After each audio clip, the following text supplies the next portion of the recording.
The Eve of St Agnes, as written by John Keats and interpreted by Charles Bensinger. St Agnes's Eve, ah, bitter chill it was.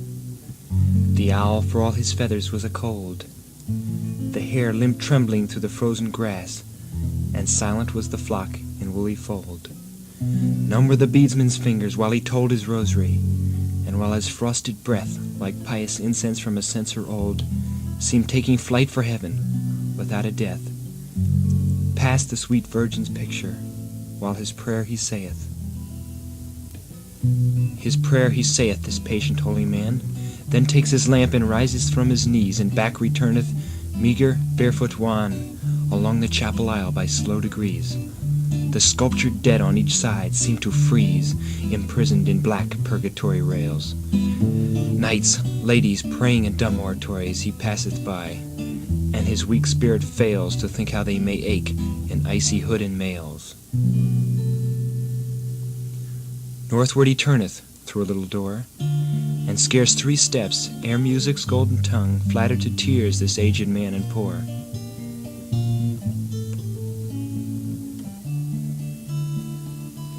But no, already had his death bell rung. The joys of all his life were said and sung. His was harsh penance on St. Agnes's Eve. Another way he went, and soon among rough ashes sat he for his soul's reprieve, and all night kept awake for sinners' sake to grieve.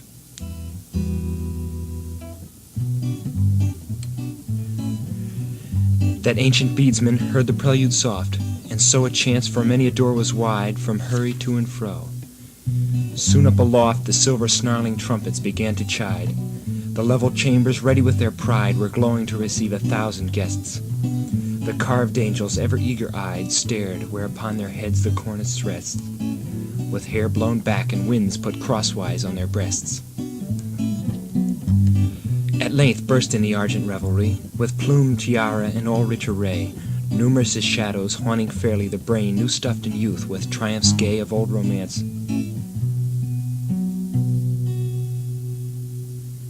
These let us wish away, and turn sole-thoughted to one lady there, whose heart had brooded all that winter day on love and winged St. Agnes's saintly care, as she had heard old dames full many times declare.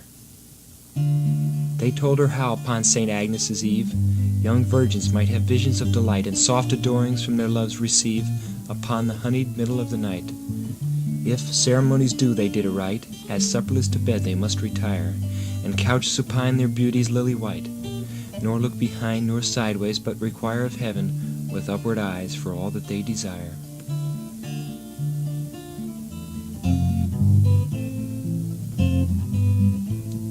Full of this whim was thoughtful Madeline, the music yearning like a god in pain she scarcely heard.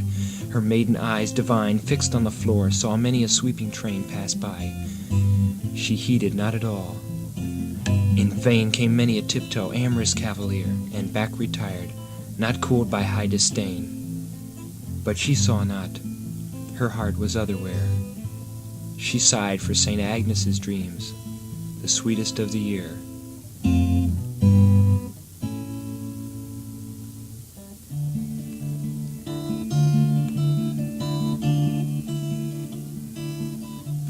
She danced along with vague, regardless eyes, anxious her lips, her breathing quick and short. The hallowed hour was near at hand. She sighs amid the timbrels and the thronged resorts of whispers and anger or in sport, mid looks of love, defiance, hate, and scorn, hoodwinked with fairy fancy all amort, save to St. Agnes and her lambs unshorn, and all the bliss to be before tomorrow morn.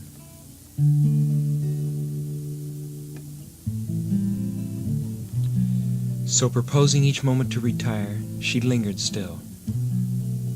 Meantime, across the moors had come young Peripheral with heart on fire for Madeline. Beside the portal doors, buttressed from moonlight, stands he and implores all saints to give him sight of Madeline, but for one moment in the tedious hours, that he might gaze and worship all unseen. Perchance speak, kneel, touch, kiss.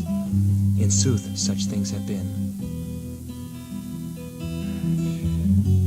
He ventures in, let no buzzed whisper tell, all eyes be muffled, or 100 swords will storm his heart, love's feverous citadel. For him those chambers held barbarian hordes, hyena foemen and hot-blooded lords, whose very dogs with execrations howl against his lineage. Not one breast affords him any mercy in that mansion foul, save one old beldame, weak in body and in soul. Ah, happy chance, the aged creature came, shuffling along with ivory-headed wand to where he stood, hid from the torch's flame, behind a broad hall pillar, far beyond the sound of merriment and chorus bland. He startled her, but soon she knew his face, and grasped his fingers in her palsied hands, saying, "Mercy, Peripheral, hide thee from this place. They are all here tonight, the whole bloodthirsty race."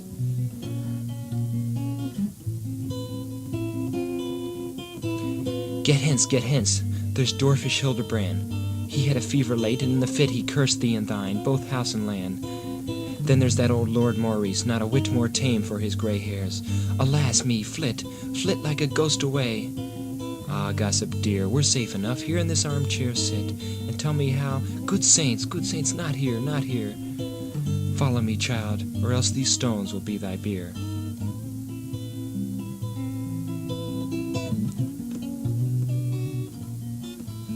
He followed her through a lofty arched way, brushing the cobwebs with his lofty plume, and as she muttered, "Well, well a day," he found himself in a little moonlight room, pale, latticed, chill, and silent as a tomb. "Now tell me, where is Madeline?" said he. "Oh, tell me, Angela, by the holy loom which none but secret sisterhood may see, when they St. Agnes's wool are weaving piously." St. Agnes! Ah, it is St. Agnes's Eve. Yet men will murder upon holy days. Thou must hold water in a witch's sieve, and be liege lord of all the elves and fays to venture so. It fills me with amaze to see thee, Peripheral. St. Agnes's Eve. God's help, my lady fair the conjurer plays this very night. Good angels her deceive. But let me laugh a while, I've mickle time to grieve.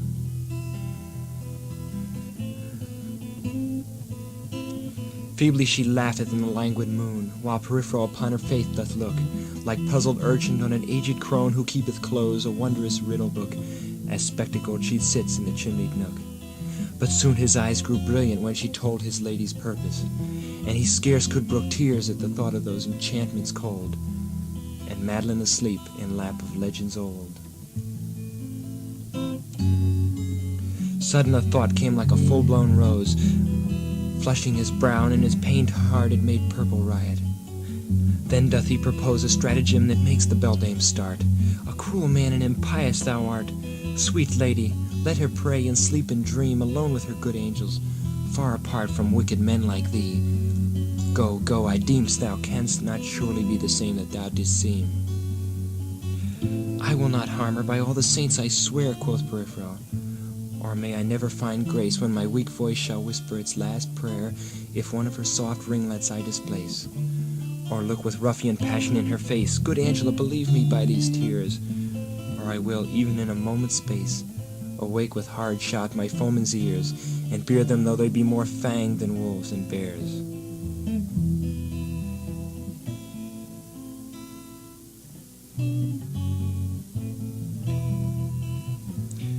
Ah, but why wilt thou affright a feeble soul, a poor weak palsy-stricken churchyard thing, whose passing bell may ere the midnight toll, whose prayers for thee each morn and evening were never missed? Thus plaining, does she bring a gentler speech from burning Peripheral, so woeful and of such deep sorrowing that Angela gives promise she will do whatever he shall wish, betide her weal or woe, which was to lead him in close secrecy even to Madeline's chamber, and there hide him in a closet of such privacy that he might see her beauty unespied, and win perhaps that night a peerless bride, while legioned fairies paced the coverlet, and pale enchantment held her sleepy-eyed. Never on such a night have lovers met, since Merlin paid his demon all the monstrous debt.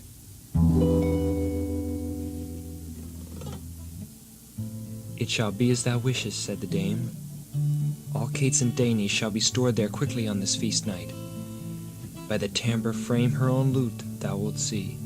No time to spare, for I am slow and feeble, and scarce dare on such a catering trust my dizzy head. Wait here, my child, with patience kneel in prayer the while.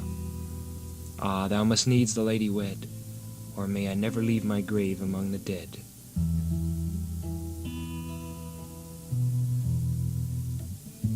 So saying, she hobbled off with busy fear.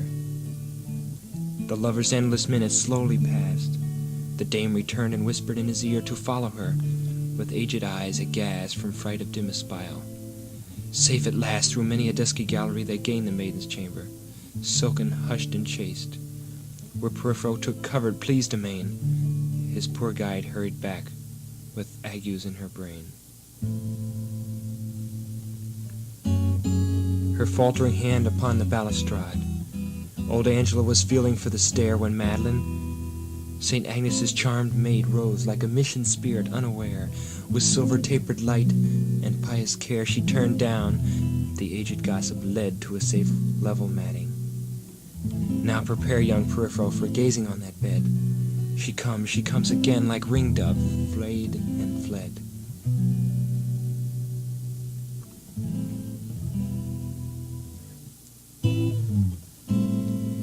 Out went the taper as she hurried in.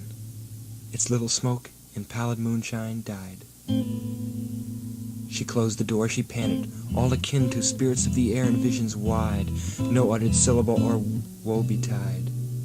But to her heart was voluble, painting with eloquence her balmy side, as though a tongueless nightingale should swell her throat in vain and die, heart stifled in her dell.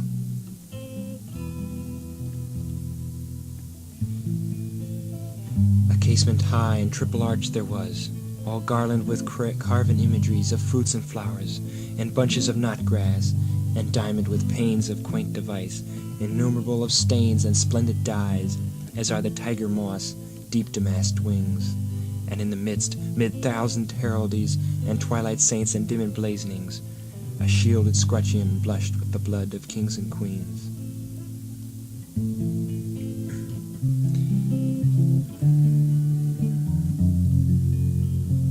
Full on this casement shone the wintry moon, and threw her warm guiles on Madeline's fair breast, as down she knelt for heaven's grace and boon. Rose bloom fell in her hands together pressed, and on her silver crossed soft amethyst.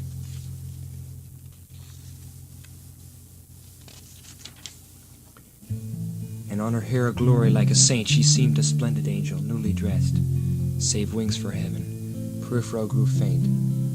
She'd knelt, so pure a thing, so free from mortal taint.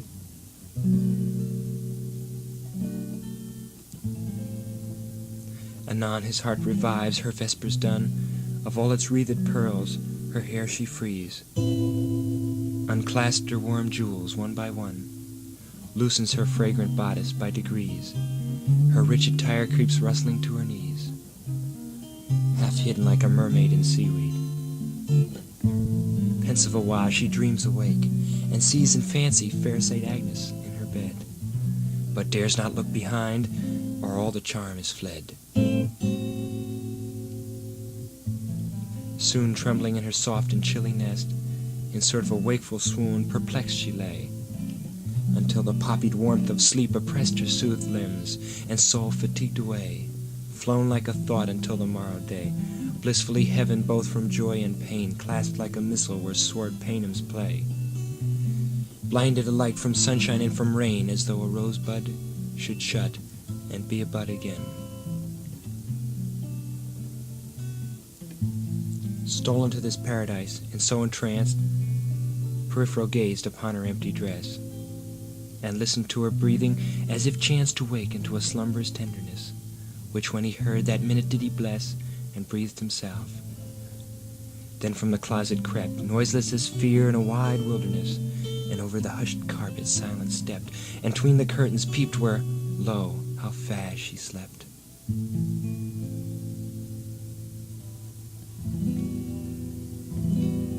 Then by the bedside, where the faded moon made a dim silver twilight, soft he set a table, and half anguished threw thereon a cloth of woven crimson, gold, and jet, over some drowsy morphine amulet.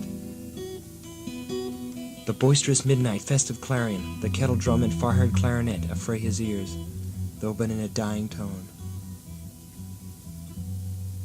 The hall door shuts again, and all the noise is gone.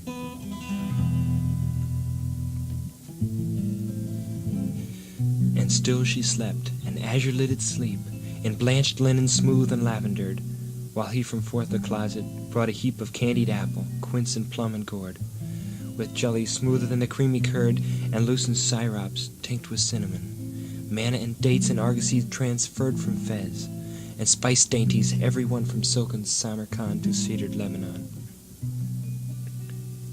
These delicacies he heaped with glowing hand on golden dishes and in baskets bright of wreathed silver. Sumptuous they stand in the retired quiet of the night, filling the chilly room with perfume light. And now, my love, my Sarah fair, awake! Thou art my heaven, and I the eremite. Open thine eyes for meek St. Agnes' sake, or I shall drowse beside thee, so my soul doth ache.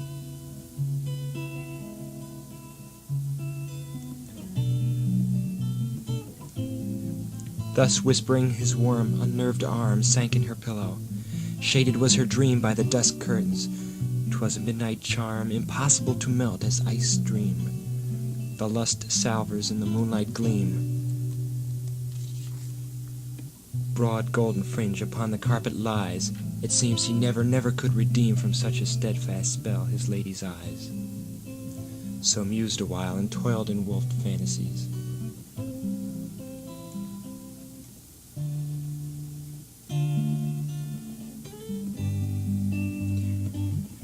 Awakening up, he took her hollow lute. Tumultuous and in chords the tenderest be, he played an ancient ditty, long since mute, in Provence called La Belle Dame Sans Merci, close to her ear touching the melody, wherewith disturbed she uttered a soft moan. He ceased, she panted quick, and suddenly her blue, afraid eyes wide open shone. Upon his knees he sank, pale as smooth sculptured stone. Her eyes were open, but still beheld.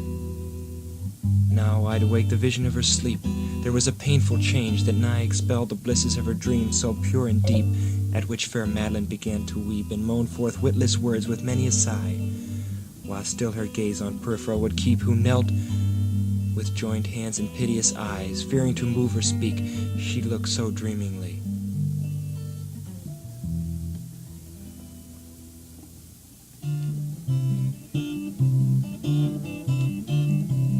Peripheral, said she, but even now thy voice was at a sweet tremble in mine ear, made tunable with every sweetest vow, and those sad eyes were spiritual and clear.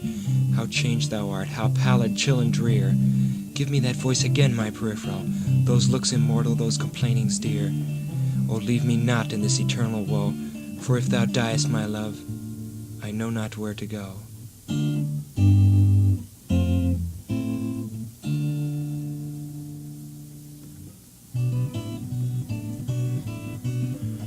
Beyond a mortal man, impassioned far at these voluptuous accents he arose, ethereal, flushed, and like a throbbing star seen mid the sapphire heaven's deep repose. Into her dream he melded as the rose blendeth its odor with the violet, solution sweet. Meantime the frost wind blows like love's alarm, pattering the sharp sleet against the window panes. St. Agnes's moon has set.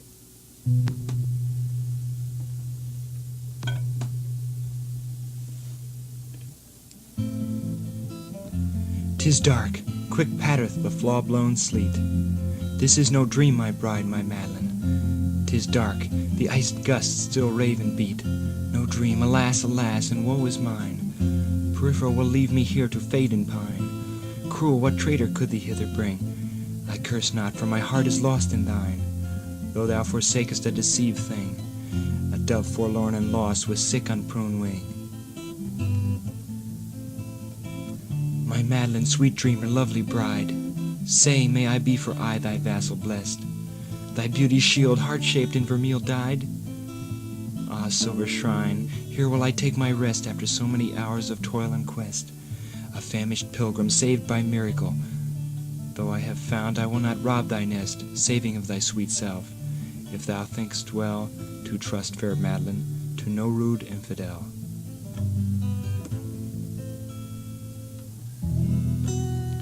Hark, 'tis an elfin storm from fairyland, of haggard seeming, but a boon indeed. Arise, arise, the morning is at hand. The bloated wassailers will never heed. Let us away, my love, with happy speed. There are no ears to hear or eyes to see, drowned all in the Rhenish and the sleepy mead. Awake, arise, my love, and fearless be, for o'er the southern moors I have a home for thee.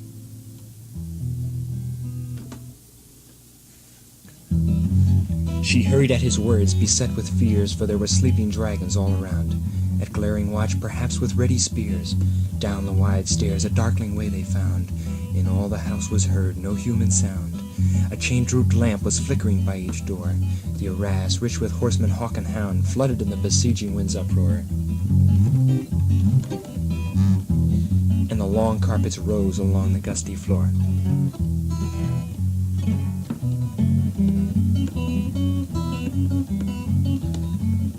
They glide like phantoms into the wide hall, like phantoms to the iron porch they glide, where lay the porter in uneasy sprawl with a huge empty flagon by his side.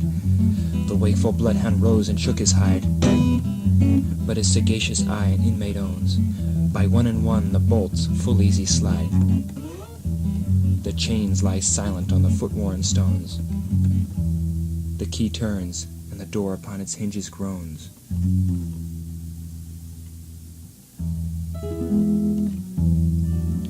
And they are gone. Aye, ages long ago these lovers fled away into the storm. That night the Baron dreamt of many a woe, and all his warrior guests, with shade and form of witch and demon and large coffin worm, were long benightmared. Angela the old died palsy-twitched, with meager face deformed. The beadsman after 1,000 daves told, for I unsought for slept among his ashes cold.